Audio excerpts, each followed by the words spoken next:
Get ready, start. This year, we have commemorated the 75th anniversary of the Dandi March, inspired and led by Mahatma Gandhi. In a variety of ways, thousands of admirers and followers of Gandhiji from India and overseas reenacted the famous Dandi March. Many congressmen and women, inspired by the leadership of Sonia Ji, participated in this historic reenactment. Our government issued special commemorative postage stamps. I am very happy that today we meet here to issue special commemorative coins. I compliment my colleague, the finance minister, for the initiative he has taken in this regard. We all salute Mahatma Gandhi for the courage of his conviction and the power of his symbolism. Holding up a fist of salt from the soil of Mother India, Gandhiji made British rule unpalatable. It was a historic moment in the creation of free India. I have spoken on several occasions during this year on the significance of Dandi March. The Dandi March was not only a march for independence, it was also a march for the uplift of the poorest of the poor, the emancipation of women and their empowerment, the removal of untouchability, the assertion of the right of our people over the natural resources of which they are the inheritors and owners, the establishment of unity of people professing diverse faiths, and above all, it was a march for our spiritual regeneration. It was also a march of unity of all Indians, irrespective of caste and religion, language and region. The inclusive nature of our national freedom movement created the foundation for our inclusive democracy, of which we are justly proud. By following Gandhiji's life and deeds, by recapturing the spirit of his ideas like Dandi March, we can build the India of Gandhiji's dream, an inclusive and prosperous India. In celebrating the anniversary of the Dandy March, we must remember that our leaders wanted to free us from foreign rule, from a mindset of dependence. They wanted each one of us to stand for our own rights and take pride in our being Indians, the children of Mother India. The idea of self reliance is important even today. However, self reliance does not imply pursuing a policy of exclusive.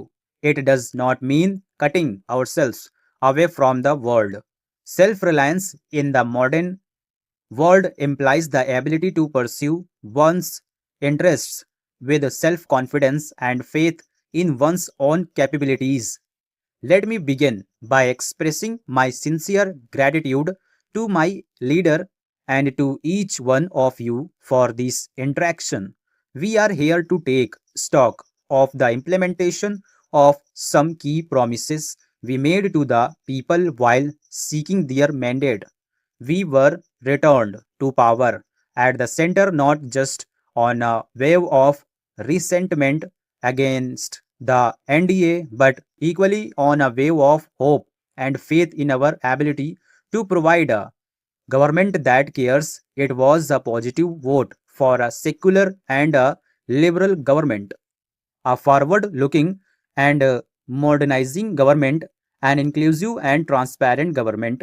I am pleased to report that in the 16 months that the government of the United Progressive Alliance has been in office, we have implemented nearly three-fourths of the commitments undertaken in the National Common Minimum Program. The most important contribution of our party in our government has been to bring the nation back to the politics of moderation and the economics of equity and development. The weaker sections of society, the marginalized, the depressed, the minorities feel a new sense of belonging and ownership in the destiny of our nation. We have taken several steps to empower scheduled castes, scheduled tribes, minorities, women, children, the disabled, senior citizens, and people living in the far reaches of this vast land. A bill to provide for reservation of posts in civil services has been introduced. We have taken several steps to ensure that commitments already made in respect of the empowerment of scheduled castes and scheduled tribes are fulfilled in a time bound manner. A group of ministers on Dalit affairs is monitoring our efforts to promote the welfare of scheduled castes. The Department of Personnel is closely monitoring fulfillment of quotas in government's job at the center. I urge state governments to also pay special attention to fulfillment of commitments to Dalits and tribals at the state level. The central government will make sure that at least 80% of the vacancies in SC/ST reservation quota jobs in government will be filled on a time bound basis.